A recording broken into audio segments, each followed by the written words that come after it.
like queue situation and it being closed on one end, would any of you consider dating a guy where it's closed on your end, open on his? No. Absolutely not. I would not. And Donald Trump? What about for Donald Trump? No, we would have to have a monogamous relationship. What if he's making 10 million? That's why I said I don't want him to have to get divorced. That's why I wouldn't put myself in the picture. Okay. I wouldn't What about you? do that ever. Keep in mind, this could be like your ideal guy. He could be very high status, very attractive. I'm gonna go from personal, like if the guy I was dating now wanted to do like the whole, we break up, but you stay there, I go out, I don't know.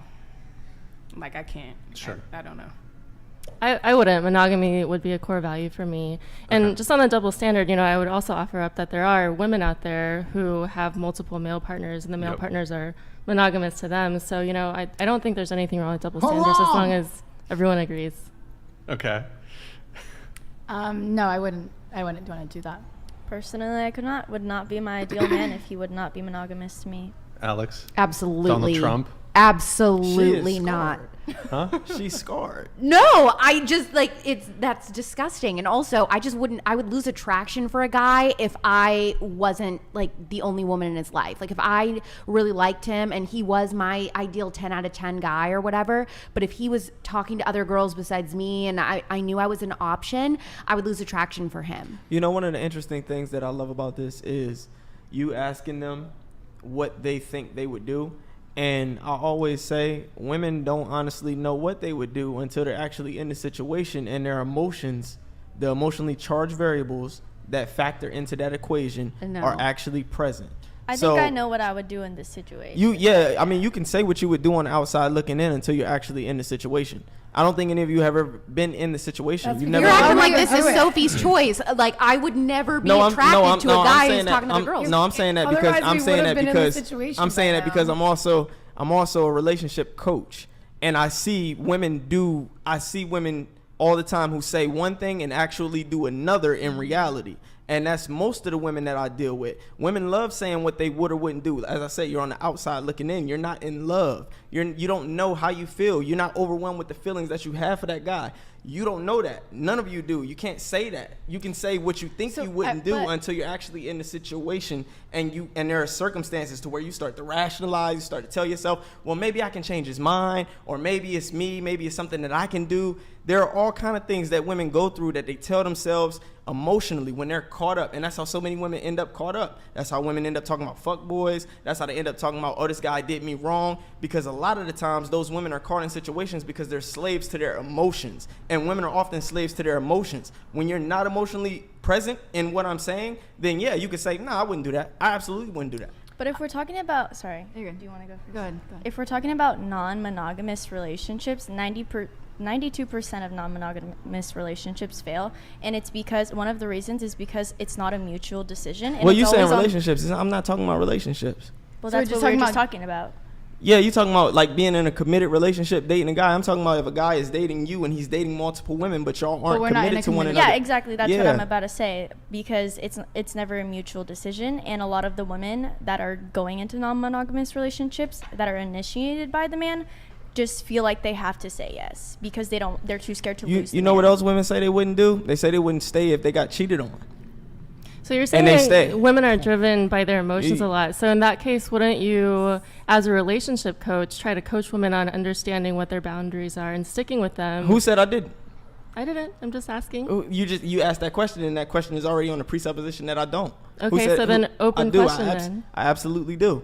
I absolutely do, because I want women to make decisions. I want them to draw boundaries, and at the end of the day, the goal is to give the woman a choice, so women don't feel like they don't have a choice.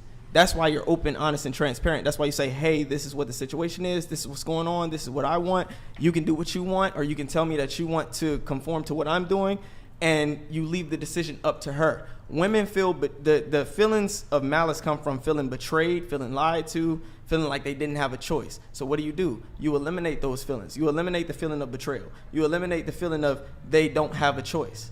You allow them to make their own decision, and that's when their emotions come in. That's why I said, if a woman really likes you, a woman will stay through things that she thinks she wouldn't stay through. I can attest to that, and men who get women can attest to that, regardless of what women say, because women say the same things. I've dealt with women. I can keep this casual. Oh, So no, I really like where you. I it want a pushed back a little relationship. bit is where you're saying that a woman will sort of prove how much she cares about you if you can sort of, if she proves to you that she's willing to do things that she wouldn't otherwise do. What that sounds like to me is sort of already having a little bit of soft boundaries. So the other way to approach that would be asking the woman, what are your boundaries, and coaching her on how to stick with that. And that would be the approach that I would take. Overall, I think it's just different when you, like he said, like we're not in, if you're in love, it's completely different. Thank you. Like when you are really, really like in love with this person, it does not matter what they say, what they do, you're still just gonna love that person. And like the fact that we were talking about this like shows that like some of us are clearly not in love. I've been with. That's why I respect your answer. You said no, and then you said I honestly don't know. You know why she doesn't know? Because she know how she feel about him right now, and she make that decision based on how she feels about him right now. And I think it's perfectly fine to not know. We don't all have the answers right here, right now, and things change over time. Maybe one day one person says they want to be monogamous. The next 6 months, after 6 months, things change, where they are in their headspace changes. They want to open up the relationship. A year passes, they want to be monogamous again. So it's a fluctuating thing. We don't always have to know in the moment. But I think there is a difference between saying a woman doesn't know because she's a slave to her emotion and how she feels might change. That's true. But you can also take the approach of saying, well, so think about what your priorities are, what you want, and how can we figure out how to navigate within those boundaries without violating your own boundaries because of your emotions. And see, once again, this is why I'm speaking from a place of authority, because do you know how often I've tried that? I've preached that to women. Do you know how much women don't listen when they're in love? Do you know how many women come to me when they schedule a coaching session and they tell me what the issue is and the type of guy that they're dealing with, and I tell them about boundaries. I tell them leave. I tell them these things. They don't do it. They won't do it. It's simple. See, it's different. See, as I said, behaviorally, when you see it, their behaviors contradict what they say they would do. I would never, or I could do this. Then when they're in a situation, okay, this is your opportunity to do it. No, he told me this, he told me that. And you're also forgetting the factor that men say things to the women on the other end. So she's not going to listen to the outside world. If you could tell a woman, you need to leave him. Her friends tell her, you need to leave him. Everybody tells her, you need to leave him. What matters more to her is what he's telling her. So what would you advise a female to do in that situation? Then Thank if she's you. stuck in a situation where she wants to leave but is having a hard time leaving. There's nothing you can do outside of telling her what she needs to do. You can't force her to. She has to come to that realization on her own. Could you say all these things about dudes, though? What do you mean? Like everything that you've said about giving people, like, I feel like one of the issues with people taking on board what you're saying is you're allowing people to do things. And when you say that you allow it, it sort of means that you're demeaning someone. I know what you're saying, but I reckon that wording is probably not the best way to get your point across. I think with dudes, because dudes can be emotional wrecks too. Absolutely. Dudes can be cheated on and stay with the woman. Dudes can do all of those types of things. Been there, coached them too. So, yeah, you're saying you can say those, but I think it's important to say that. Because otherwise it looks like you're attacking women, which you're not doing. Well, yeah, no. But it's important to say that, otherwise. Yeah, but it's about where does it occur more. Sure. There's a disparity between how often men experience that and how often women experience that, and typically it's the woman experiencing it a lot more than the man is. Okay. Because men are more like, men will leave. If men get cheated on, they leave. Women stay. Is that a pride thing, do you think? Like, does it just hit the pride, or is it more of a, it's built into your DNA that this person isn't the one to carry your child? It's both. I say the pride stems from what's built into your DNA. Okay. Yep. Yeah, I also hate women. Okay. I think that's a very concise way to finish off what you're saying.